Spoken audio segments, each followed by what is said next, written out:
tu programa La Historia Viva de Venezuela por Coquibacoa Televisión. Hoy con el tema la evaluación socio-histórica de Maracaibo en los siglos XIX y XX. Anteriormente habíamos visto los asentamientos de las comunidades indígenas en los siglos, a finales del siglo XV y principios del siglo XVI, cómo fue ese poblamiento de las distintas zonas geográficas del espacio de Maracaibo y del Zulia y sus relaciones con las demás etnias al sur, en el norte de Santander, y cómo fue toda esa evolución económica en el siglo XV y XVI, y para arribar al siglo XVII, XVIII y XIX, cómo fue esa conformación de esa evolución geográfica de la cuenca del lago Maracaibo, la conexión con otros espacios a nivel del sur del lago de Maracaibo, el norte de Santander, la formación de la ciudad-puerto, las casas comerciales, la presencia de los alemanes, de los ingleses, la presencia de todo un movimiento cultural, económico en el espacio de Maracaibo. Ustedes en el anterior programa nos preguntaban los libros de consulta, los estudiantes especialmente. Hay uno que es un buen trabajo de Historia del Zulia, del estimado y apreciado Gustavo Candoya Marte, Historia del Zulia en su segunda edición. Historia del Zulia, un bien documentado y una revisión extensísima a nivel bibliográfico, documental, que se puede leer con mucha facilidad, muy ameno el libro.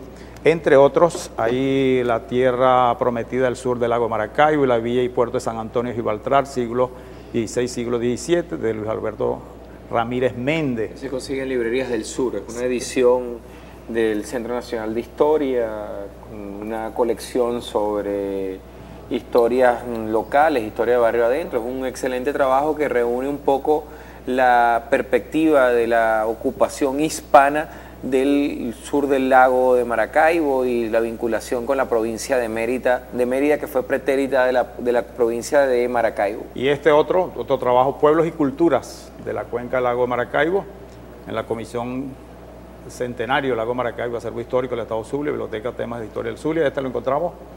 Ese lo editó durante el gobierno de Arias Cárdenas. Se editaron estos dos textos, este otro también, Cronistas del Lago de Maracaibo. Esto fue durante el año 1999, el año 2000, a propósito del 5º centenario de la irrupción del europeo en el lago de Maracaibo, que con el gobierno del entonces gobernador Arias Cárdenas se organizaron un conjunto de debates. Este libro se consigue en la Biblioteca del Estado Zulia.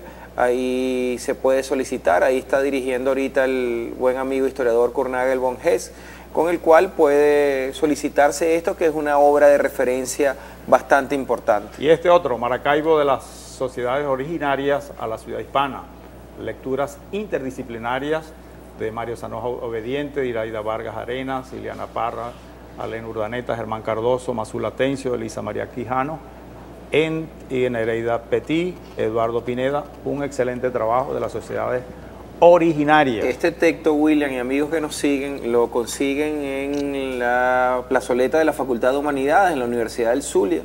Es parte de un trabajo, de un seminario especial que se hizo en el doctorado, donde se adelantan un conjunto de precisiones.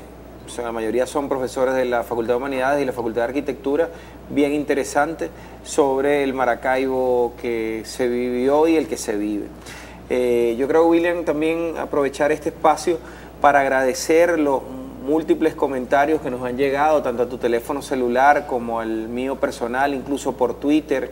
Quiero agradecer personalmente los comentarios que por Twitter me emitió el buen amigo Ángel Monaga, alumnos que han escrito por Twitter. Historia Viva de Venezuela es un espacio desde el cual pretendemos reflexionar y en ese sentido agradecemos la acogida que ha tenido en este canal Coquibacoa Televisión. Agradecemos al padre Vidal, a Cañizales, el aporte que nos ha permitido hacer desde este espacio. Y también un espacio abierto para los investigadores y docentes en las distintas disciplinas, tanto de las ciencias sociales, tanto en el campo geohistórico, tanto en las ciencias económicas, jurídicas y políticas. Espacio abierto, repito, a los investigadores y docentes de todas las universidades públicas y privadas en los distintos temarios. Muchos nos han llamado ya queriéndose presentar con algunos temas, están en preparación varios, y eso es muy importante, que participen los académicos y en función de, en forma pedagógica, transmitir los conocimientos en una sinergia colectiva muy importante. Y los conversatorios se están dando, Zulianidad, Maravinidad, ¿o qué? Y la obra teatral Señores de Maracaibo está terminando en este momento y en forma extraordinaria su presentación en la estancia. Y la estancia tiene excelente programación con las voces del bolero en el mes de septiembre. El mes de septiembre son las voces del bolero, lo hemos podido disfrutar el sábado, y por supuesto los viernes y sábados es esencialmente musical, y los miércoles de escena, Señores de Maracaibo, que está terminando, y luego el cinema muy importante. Excelente programación del Ministerio del Poder Popular para la Cultura, la estancia en 5 de julio, aquí mismo. No podemos dejar de señalar además lo que fue la experiencia tanto el día de hoy como el día de ayer en los conversatorios que se organizaron sobre pensar Maracaibo del siglo XXI. El día de ayer en el área de Las Palmeras, en el Hotel Venetur, con la asistencia de más de 250 personas, nos llovió, sin embargo la gente se mantuvo en una discusión extraordinaria. Agradezco la presencia de los buenos amigos arquitectos Aquiles Asprino y Alejandro Paredes, entre otras muchas personalidades, la profesora y amiga Esther Macías, que también nos acompañó, Eber del Partido Socialista Unido de Venezuela, del Frente Francisco de Miranda. Hoy en la tarde, a las 2 de la tarde, a las 4 de la tarde hicimos un conversatorio de gran calidad con la presencia del poeta Nicanor Cifuentes, de Evaristo Pérez. Nos acompañó el comandante Arias Cárdenas, a quien queremos agradecer su presencia y sus aportes. Y en ese sentido también es indudable que la gran moraleja de esta semana de Maracaibo, aparte de referenciar algunos elementos sobre los cuales la gente quería conocer, es el tema de encontrarnos en un punto para reflexionar, encontrarnos en un punto para pensar la ciudad. Y hoy en la noche, insistimos, lunes, miércoles y viernes, vamos a tener ustedes ese punto, esa oportunidad de dialogar sobre la historia de Latinoamérica, sobre los procesos políticos, sobre la realidad regional y local, los lunes, miércoles y viernes en su espacio de Historia Viva de Venezuela en Coquibacoa Televisión. En los 11.000 años de historia de la formación, de la fundación de la cuenca del lago Maracaibo. Son más de 11.000 años de historia, de un legado de las comunidades indígenas. Es falso celebrar los 482 años, se periodifica de esa manera para tener un hito de partida, pero fundamentalmente son 11.000 años de historia. Hay toda una formación de asentamientos y pudiéramos hacer una síntesis de cómo han sido esos asentamientos a lo largo de la cuenca del lago Maracaibo y sus relaciones hasta arribar a una ciudad ya más organizada. Sí, tal como lo señalábamos en el programa del día lunes, la cuenca del lago de Maracaibo, como tú lo señalas, es una cuenca con una antigüedad histórica muy importante. Yo sigo creyendo que es un error de la Academia de la Historia de Venezuela, de la Academia del Estado Zulia, que lo repite, hablar de la fundación de Maracaibo. La relación tanto de Alonso de Ojeda de 1499 como de Ambrosio Anfínger en 1529, que es la fecha que se utiliza para conmemorar el asentamiento hispano, hablan las dos relaciones claramente de la presencia de pueblos de agua y pueblos de tierra previo a la llegada del europeo, de la invasión del europeo a partir de 1499. Por lo tanto, si queremos, y es comprensible que debe existir un hito para conmemorar, debemos hablar de la conmemoración del asentamiento hispano en la cuenca del lago de Maracaibo. Y cuando decimos la conmemoración del asentamiento hispano, lo que queremos señalar con eso es que se toma como esa fecha el registro que los propios adelantados, los españoles que asumían la empresa de la conquista, llevaban. Y que esto no significa que desconozcamos ni ignoremos, mucho menos, la enorme historia, el enorme bagaje que los pueblos tenían en esas regiones. Hay 5 subáreas culturales que hoy en día perviven y que hoy hablamos de subregiones del estado Zulia. Podríamos hacer una síntesis de entrada para ver. La subregión Guajira, la subregión Maracaibo, que incluye los actuales municipios Maracaibo, San Francisco, La Concepción, La Cañada de Jesús Enrique Lozada, la subárea cultural Perijá, que incluye los municipios Machica y Rosario de Perijá, la subárea cultural Sur del Lago, que incluye Catatumbo, Colón, Jesús María Semprún, Francisco Javier Pulgar y Bobures y Sucre, y la subregión o subárea cultural de la costa oriental del lago, que incluye los municipios Miranda, Simón Bolívar, Lagunillas, Balmore Rodríguez, Baral, Cabimas, entre otros. Esas 5 subáreas culturales agrupaban a diversas comunidades: Alelíes, Jonoto, Zaparas, Toa, Bobure, Quiriquire, Guayúa, Ñubarí, Yupa, Apreira, Cocineta, Arubae, y esos grupos coexistían en la cuenca del lago de Maracaibo y se mantienen hoy en formas de subregiones administrativas que se comunican por diversas vías. Usted está participando, los teléfonos en pantalla, en la historia viva de Venezuela, tu programa, el programa de la familia zuliana. Ya regresamos.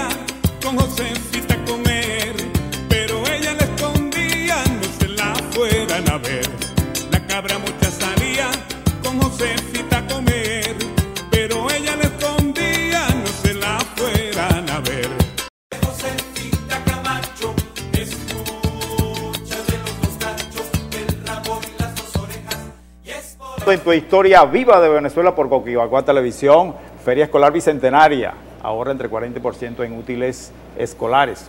Los padres fueron al colegio, están yendo al colegio La Chinita de Fe y Alegría hasta el domingo para adquirir lo necesario para el inicio de clases. Con Giovanni Villalobos, jefe de la zona educativa, explica que para los primeros meses de clases comenzarán a circular las primeras 14 unidades radiopatrulleras. Todo está enmarcado en el esfuerzo que se hace para combatir la inseguridad en las escuelas, la deserción escolar y el consumo de droga y alcohol en menores de edad. La independencia 200, grito de baile, anunció estallido de la revolución en Cuba. José Martí cae en combate en la población de Dos Ríos. Extraordinario encartado todos los días en el periódico Panorama y en Últimas Noticias. Independencia 200, con valiosa información geohistórica. Primer partido de béisbol en Venezuela. Abajo, la luz eléctrica va a iluminar Caracas a partir de 1892. Juan. Sí, queremos de nuevo agradecer el apoyo que nos están brindando, nos están escribiendo.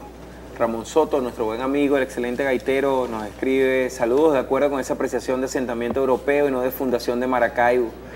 Señala que la coletilla que tenemos con las imágenes que hemos pasado de la cabra mocha es una gaita de los años 20. 1920. Te aseguro, Ramón, que haremos un programa especial contigo para tratar el contenido de alguna de las letras de las gaitas emblemáticas. Agradecemos a otros que nos están escribiendo, nos señalan el tema de la necesaria recuperación del Hospital Central, el Hospital Urquinaona, que es uno de los hospitales más viejos de América Latina y que lamentablemente el gobierno regional lo tiene en unas condiciones de abandono. De nuevo, los teléfonos en pantalla, los correos electrónicos para que usted nos escriba y participe en su programa Historia Viva de Venezuela. Saludos amigos, sigan haciendo trilla nacional para Historia Viva de Venezuela. Un abrazo a Ángel Martínez González, él es pionero, Ángel Martínez, de Trilla Nacional, de los primeros programas de folclore, de ese gran apoyo a los valores zulianos, del folclore zuliano, en el área típica, a nivel popular, con Trilla Nacional que comenzó en el canal 11 en 1887. 1987. 1987. Hicimos histórico. Ángel no tiene 200 años. Un saludo a Ángel Martínez. Y en Radio Selecta, pionera de la radio cultural que dio pie a 850 Fe y Alegría. Usted está participando. La gente pregunta, ¿cómo es el proceso de consolidación del circuito Maracaibo, sus rutas comerciales hacia el siglo XVII y XVIII? Luego, el impacto económico en la organización del espacio en las riberas del lago Maracaibo y la transformación del eje de la ciudad-puerto que dio origen a múltiples cambios a nivel político. Podríamos hacer una gran síntesis ahí, que es Primero, complicado. La pregunta de la gente llega en cambote. Vamos a intentar sistematizar un poco, ¿no? Les recuerdo que en el programa del día lunes señalábamos, y ahora en el espacio anterior, que habían unas áreas culturales. Esas áreas culturales nos hablan, William, amigos que nos siguen, de intercambios entre la costa occidental, la costa oriental y el sur del lago. El europeo lo que hace es que sobre esas rutas existentes construye las rutas comerciales. La ciudad de Maracaibo es una ciudad cuyo asentamiento hispano se consolida tardíamente, a finales del siglo XVI. Eso contrasta con el asentamiento en la zona de los Andes, Mérida, La Grita, Gibraltar, entre otros, Trujillo, que van a ser espacios que van a permitir comunicar comercialmente la producción y las poblaciones del oriente colombiano y de los Andes con el puerto de Gibraltar, ¿no? En ese sentido, esa población que vamos a observar ahí, que se va a consolidar, a partir del puerto de Gibraltar, va a comenzar a proyectarse su salida hacia el puerto de Maracaibo. A partir de 1602, 1603, están comprobadas las primeras colocaciones esenciales de mercadería, de exportación desde el puerto de Maracaibo hacia unos destinos iniciales. Esos destinos iniciales fueron La Habana, Santo Domingo, esencialmente Portobelo en Panamá y Veracruz. Posteriormente, en el siglo XVIII y XIX, es que el puerto de Maracaibo va a comenzar a internacionalizarse en ese sentido. Por lo tanto, entre el siglo XVII, es decir, 1600, entre 1603, que es cuando se registra la primera exportación formal desde el puerto de Maracaibo, hasta que en 1676 se constituye la provincia de Maracaibo, cuya capital va a ser el puerto, esas mercaderías van a conectarse esencialmente con La Habana y Santo Domingo y Portobelo en Panamá, ¿no? Y van al mismo tiempo a conectar un conjunto de puertos. En la costa oriental, ¿cuáles son esos puertos? Los puertos de Altagracia, que están de aniversario, por cierto, esta semana también, de su establecimiento hispano. Punta de Leyva, Misoa, Tomoporo, La Ceiba, La Ceibita, Palmarito, Palmaritico, Puerto Concha, Barranquitas en el municipio de Machiques de Perijá, entre otros, van a interconectarse para vincular la costa occidental, la costa oriental del lago. Una interrelación de puertos. Una interrelación, exactamente. Eso va a hacer que Maracaibo adquiera un gran dinamismo, amigos, porque la producción que viene de los Andes, de Trujillo, de Táchira y de Mérida, va a salir primero hacia Gibraltar y de Gibraltar hace puerto de cabotaje en estos distintos puntos, Puerto Concha, Misoa, Tomoporo y de ahí a Maracaibo. Como esto lo están viendo muchos estudiantes, explica qué es puerto de cabotaje. Un puerto de cabotaje es un puerto de conexión, es decir, donde los barcos, las piraguas en este caso, que recorrían las rutas lacustres del lago, cargan mercancía, suben gente, bajan mercancía, hasta desplazarse a un puerto de mayor capacidad como era el puerto de Maracaibo. Eso es lo que nos va a explicar de alguna manera que vaya surgiendo las élites económicas, políticas y sociales de la ciudad de Maracaibo. Porque esa ciudad que se va a establecer en los tres barrios históricos, Saladillo, El Empedrado y Santa Lucía, va a tener al mismo tiempo una división. La jerarquía de esa sociedad hispana se va a ubicar esencialmente en las inmediaciones de la Plaza Baral. Lo que era la antigua lo que es la antigua Santa Lucía y el ya desaparecido barrio del Saladillo correspondía a los talaverteros, los carniceros, los comerciantes de menor jerarquía social, que también se van a ver favorecidos de la gran actividad, del gran dinamismo que va a existir. La gente se pregunta, ciudad-puerto, ¿por qué se instalan? Ya se van instalando los primeros comerciantes a la orilla del lago. Mira, básicamente se instalan a la orilla del lago siguiendo la existencia de pueblos de agua y pueblos de tierra que ahí estaban presentes. Es decir, cuando el europeo irrumpió, se consiguió con unos pueblos de agua que controlaban el comercio, el transporte de la cuenca del lago. El europeo elimina a los pueblos palafíticos, los elimina, ¿ok? Pero mantiene el control sobre las rutas comerciales. Y entonces el puerto de Maracaibo, la ciudad de Maracaibo, el asentamiento hispano de la ciudad de Maracaibo va a surgir en una ubicación geográfica que permite la instalación de un puerto de embarque. Ese puerto de embarque tiene un doble propósito: conectar a Maracaibo con el Gran Caribe, Habana, La Habana, la actual Cuba, República Dominicana, ¿okay?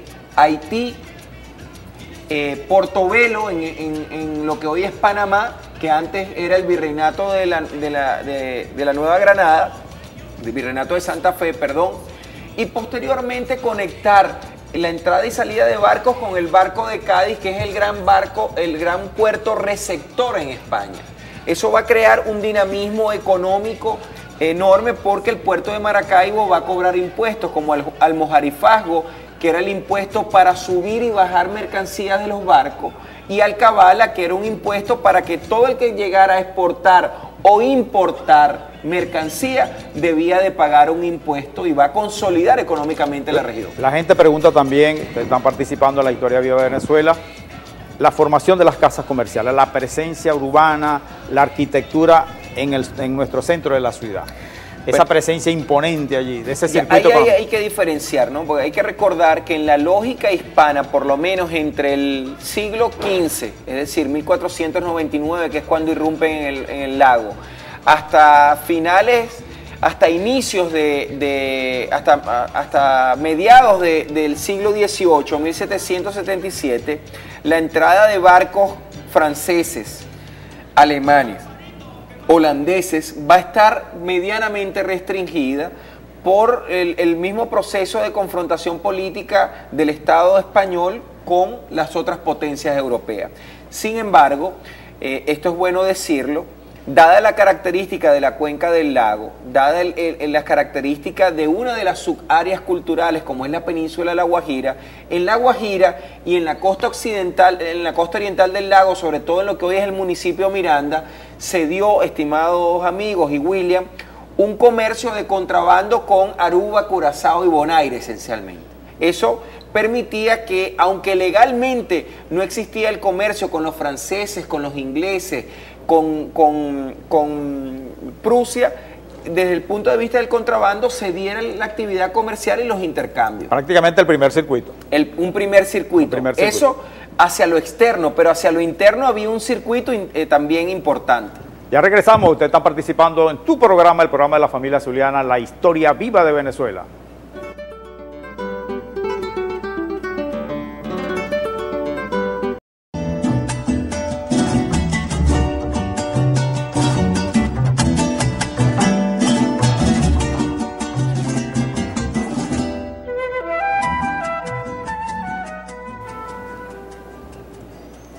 Usted está participando en el programa de la familia zuliana, La Historia Viva de Venezuela. Ahí están los teléfonos. Saludos cámara, reportando sintonía desde San Francisco. Muy bueno el programa. Soy Osvaldo Araujo, presidente de la Fundación Onda Nueva.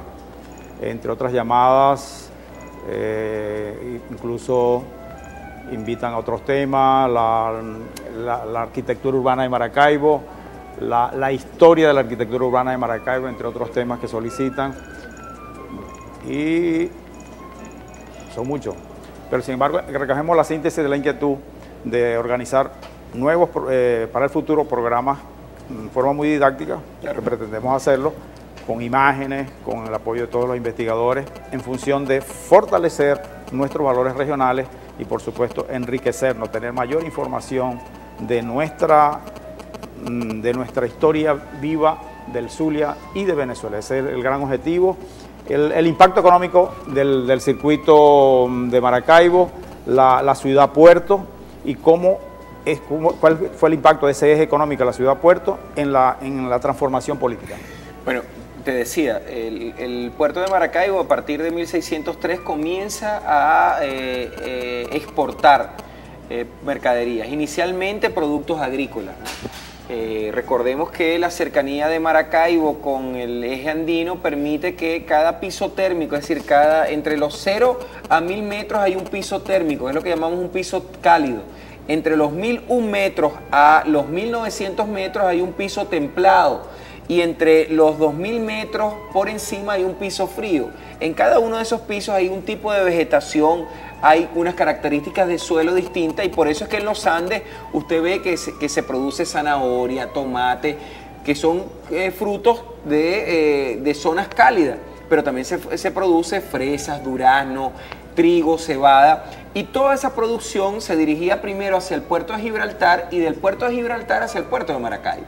Eso va a hacer que los grupos económicos en Maracaibo comiencen a recibir el impacto de los impuestos y de la entrada y salida de mercadería, y al mismo tiempo va a comenzar a traer hacia el puerto de Maracaibo poblaciones. Por ejemplo, en el siglo XVII y siglo XVIII van a llegar vascos, catalanes, andaluces, que van a instalarse en Maracaibo, aprovechando el impacto que va a terminar conformando en 1676 la provincia de Maracaibo, cuya capital es el puerto de la ciudad de Maracaibo.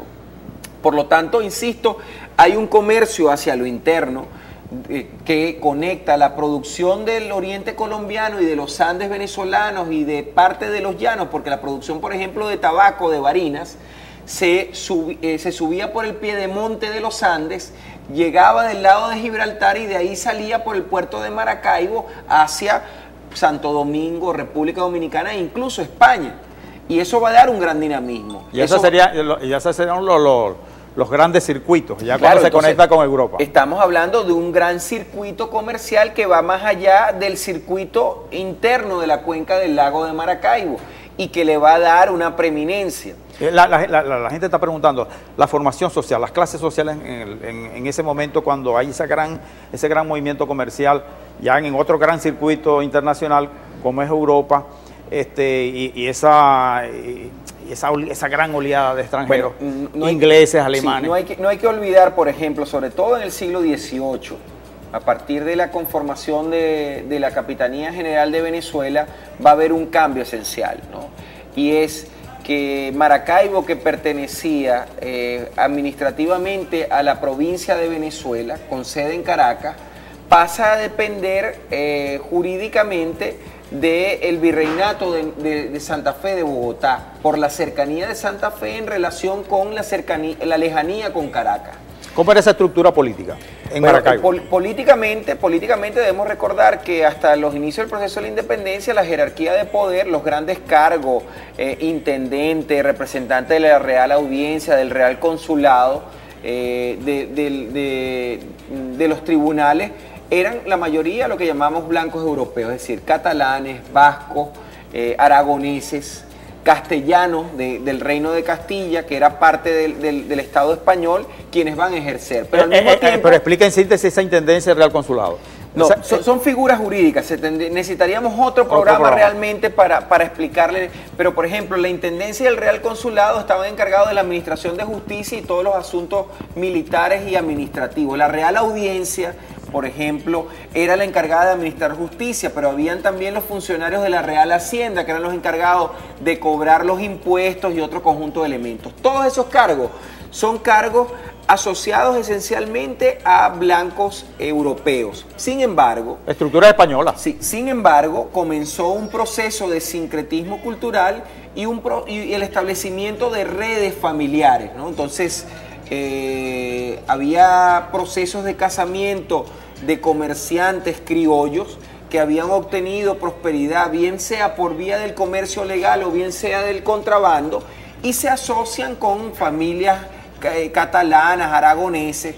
Es el caso de la familia Baral, por ejemplo. Se asocian con las grandes familias de Mérida y de Trujillo, que son de más raigambre desde el punto de vista de abolengo. De abolengo, exactamente. Esa palabra viene de abolengo. Comienza, por lo tanto, un proceso de diferenciación social que se va a expresar, William y amigos que nos ven, en las características de las construcciones. Así, las familias que tienen mayor ingresos económicos comienzan a sustituir las viviendas que son de paja, de barro y de eneas, comienzan a sustituirlos por casas de ladrillo, por casas con adobes construidos ya y con adornos en la entrada, mayor espacios de la estructura interna de la casa, que es una muestra de jerarquía social, ¿no? Y la ciudad comienza a adentrarse. Y es un traslado de la forma arquitectónica de la vivienda de España europea a Maracaibo.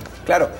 Mucha gente se pregunta hoy en día con el tema de las casas del Saladillo, por ejemplo, ¿por qué los colores? Los colores de las casas del Saladillo es un impacto andaluz, es decir, los colores rojos, amarillos, verdes, azules. Los más fuertes. Los más fuertes tienen que ver con el hecho que recordemos que esas casas están construidas a la orilla del lago. Y por lo tanto se trataba de reconocerlas en la distancia a partir del efecto que la insolación que pegaba directamente sobre las casas generaba y se transformaba por lo tanto en un punto de referencia para identificar la costa. Eso va a ser el impulso de la actividad comercial en Maracaibo y el hecho de que entrar a la barra del lago era muy fácil, es lo que va a hacer que, ahí lo vemos, las casas del Saladillo, los colores que hoy se mantienen tienen que ver con el interés de que se vea desde la distancia y se reconozca desde la distancia las casas. Pero esa era facilidad de acceso y el empuje de la actividad comercial es lo que va a hacer que se construya el castillo de San Carlos y de Zapara como parte del sistema defensivo para evitar que los piratas atacaran la ciudad de Maracaibo como lo hicieron el Olonés. Sir Francis Drake penetró en la cuenca del lago de Maracaibo. Morgan llegó hasta el sur del lago, buscando con eso apropiarse del oro y las riquezas que los españoles obtenían de estas tierras. Porque esa inmensa fama que ya teníamos por los circuitos económicos, las grandes casas comerciales, atraía a los piratas europeos a esta parte del mundo. La gente está preguntando, están participando en el primer programa de la familia zuliana, la historia viva de Venezuela, los colores del Saladillo, preguntan, la piqueta, ya sería otro programa, una gran pelea con el acervo histórico, con Jorge Rodríguez Cabrera, ya desaparecido, director del acervo histórico, con la Universidad del Zulia, el Centro de Estudios Históricos y Geográficos en los 80, para rescatar la calle Carabobo. Ya la piqueta habían hecho una inmensa campaña que son escombros y ahí está la calle Carabobo. Dimos la pelea con los vecinos no se movieron, no vendieron y ahí está.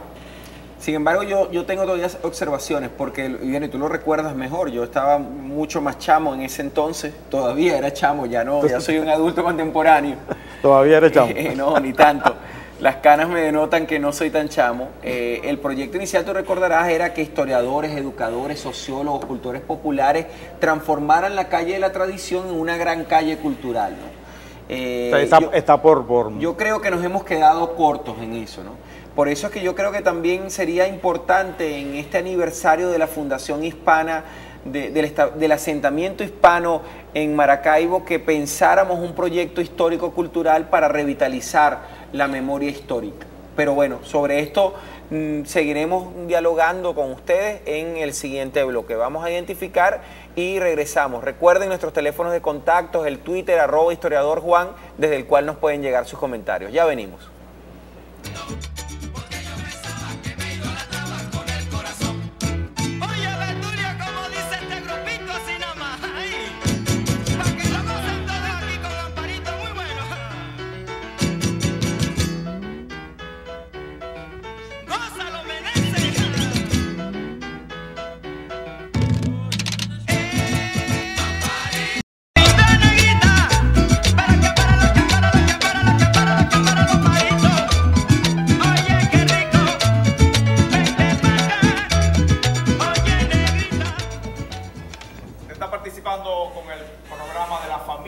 La historia viva de Venezuela, los teléfonos están en pantalla.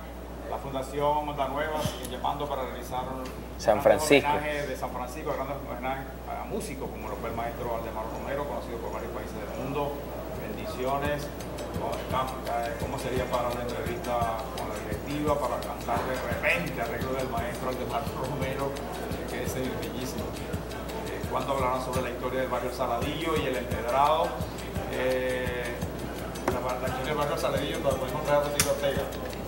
A ver si Rutilio accede a que vengamos.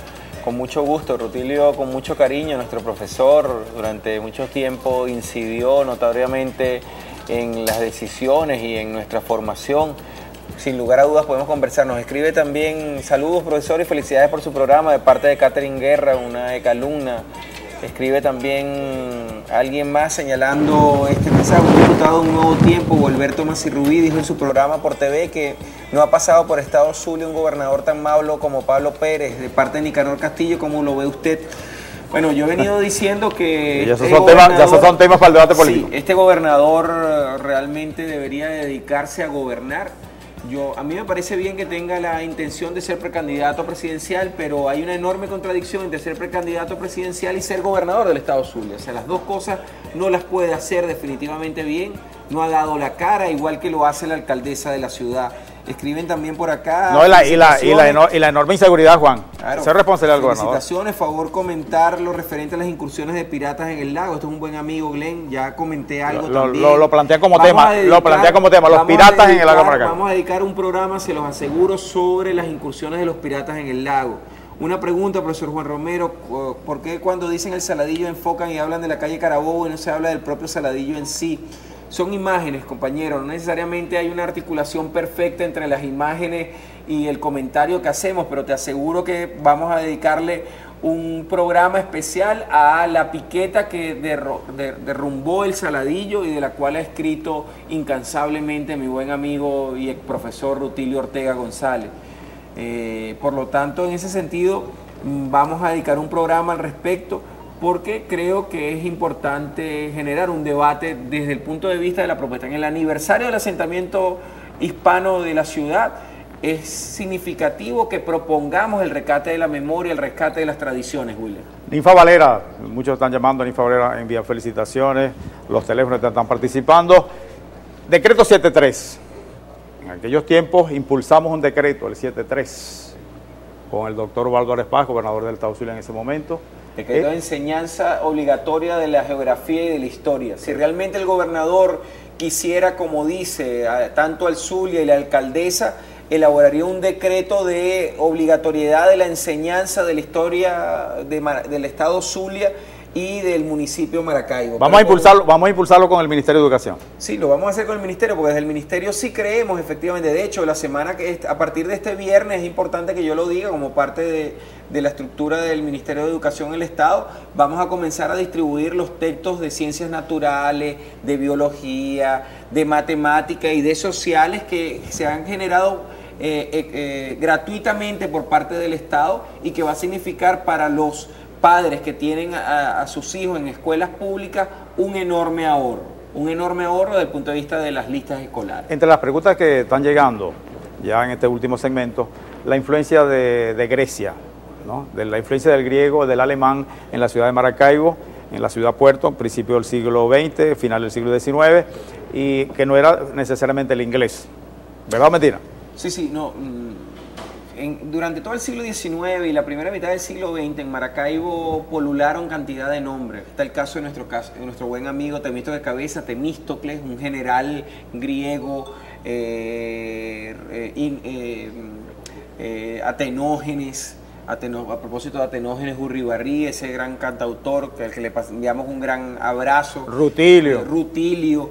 Son nombres griegos porque en un momento determinado el desarrollo cultural y la lectura de los clásicos y el gran impulso económico que el puerto de Maracaibo tuvo hizo que en la ciudad de Maracaibo se instalaran imprentas, se reprodujeran los clásicos griegos, en los colegios, en el Colegio Federal se enseñara a la gente. Vamos a hacer un programa, por cierto, y vamos a invitar a nuestra buena amiga, la rectora de la Universidad del Zulia, Imelda Rincón, para hablar de la educación en el estado Zulia, porque ese impulso económico va a generar eso. Van a llegar los alemanes también a principios del siglo XIX y van a controlar el comercio del café y del cacao. Los ingleses, la casa Bulton, por ejemplo, la Beco Blon, que se va a instalar ahí al lado del actual Centro de Arte Elía Bermúdez. Ahí funcionaba la Beco Blon, y la Beco Blon era una casa inglesa, porque ingleses, franceses, sobre todo corsarios, alemanes, italianos, van a dedicarse a ser intermediarios a través de la conformación de casas comerciales del comercio agrícola agroexportador que va a provenir de los Andes y de toda la cuenca del lago de Maracaibo, y eso va a contribuir aún más a la expansión cultural y social de la ciudad de Maracaibo. Plantean también la formación de talleres, que retomemos la vieja experiencia, que fue extraordinaria en los 90, de los talleres en el campo geohistórico del Estado Zulia, a partir del siglo XV, siglo XX, impulsando un nuevo decreto. Vamos a trabajar sobre esa idea, revitalizando el decreto 73, basándonos en el 73 para impulsar la obligatoriedad de la enseñanza de la historia y geografía del Estado Zulia. El Ministerio de Educación, hace 15 días yo estuve en una reunión en Caracas. El ministro de Educación, el buen historiador y excelente amigo Pedro Calzadilla, vamos a crear lo que llamamos la red de investigación, memoria y patrimonio, y eso lo vamos a intentar hacer. Es decir, nosotros, no solo por una cuestión conceptualmente política importante, está establecido en la Ley Orgánica de Educación, la necesaria obligatoriedad que tiene el sistema educativo venezolano, que tenemos los docentes, que tienen los obreros, la comunidad educativa en general, de investigar y ahondar en su propia historia. Nosotros sí creemos en eso. Queremos hablar de zulianidad. A mí no me gusta hablar de zulianidad. Esto es un programa que debemos hacer. Yo prefiero hablar de maracaividad, porque lo hemos señalado. Lo que existió fue un gran cacique con liderazgo que es Maracaibo. De ahí toma el nombre la provincia, toma el nombre todo el espacio geográfico, y hasta bien entrado la década de los 50, los zulianos cuando iban a Caracas, que tenían que ir hasta Aruba, cuando llenaban nacionalidad no ponían zuliano, ponían maracaibero, Maracaibo. Mi nacionalidad es maracaibera. Y hay un documento de Fray de León donde demuestra que el indio Maracaibo existió. Exactamente. Y de allí el nombre de Maracaibo. Lo demás es cuento. Que si Albornoz Alfín vio los palafitos y se les pareció a Venecia. No, eso es un cuento. Y que el cacique Mara, no, eso tampoco existió. Mucha fábula. No hay ninguna asociación. No hay ningún documento que demuestre eso. Incluso nosotros hoy hacíamos la salvedad. Yo creo que el propio presidente, que tanto ha venido investigando, debemos hacerle llegar esta información, porque a veces ha repetido que se debe a la pequeña Venecia. No hay ninguna asociación. No hay ninguna Venecia. De este paisaje remoto con esa Venecia en ningún caso. Es Venezuela, que parece también una expresión lingüística añú, que es tomada y que es reproducida posteriormente, ¿no? De todas maneras, este es un gran debate lingüístico y antropológico que nosotros queremos dar desde su programa Historia Viva de Venezuela, y que forma parte de una serie de consideraciones y de programas especiales. Y rescatar la cátedra de Pío Gil, los no descubiertos. Pío Tamayo. Pío Gil era otro. Pío Tamayo, que con la iniciativa de los historiadores Alexis Calimán y Agustín Blanco Muñoz se implementó en la Universidad Central y en el Zulia, y se realizaron extraordinarias conferencias, trabajos de investigación con los no descubiertos. Sí, hoy esa cátedra la continúo dirigiendo yo, tengo el honor de dirigirla. Conceptualmente tenemos unas diferencias en cuanto a apreciaciones conceptuales de la historia con Agustín, pero sin lugar a dudas es vital. Queremos de nuevo invitarlos, recordarles este último segmento para señalarles que los días lunes vamos a dedicar los programas de Historia Viva a temas de corte histórico. Los días miércoles vamos a hacer hincapié en elementos de coyuntura nacional o internacional o local, y los días viernes a temas culturales, la gaita, la arquitectura, la música, las tradiciones, y esa será la dinámica que en su programa Historia Viva de Venezuela tendremos para ustedes. Y sujeto a una dinámica, los segmentos se mueven en base a una realidad mundial. El domingo se celebra la caída. El día lunes, por ejemplo, vamos a dedicar el programa al 11 de septiembre, al bombardeo de las torres, a lo que se ha tejido en torno a eso, y bueno, iremos ajustándonos coyunturalmente. Este es su programa Historia Viva, es un programa dinámico, es un programa en el cual les recordamos nuestros teléfonos de contacto, nuestros correos, juane1208@gmail.com, y nuestro Twitter @historiadorjuan, desde el cual mantenemos contacto con ustedes. Hasta el día viernes, hasta este próximo viernes, cuando nos veremos con un nuevo programa sobre lo que queremos que sea el Maracaibo del siglo XXI. Tu programa, el programa de la familia zuliana, la Historia Viva de Venezuela.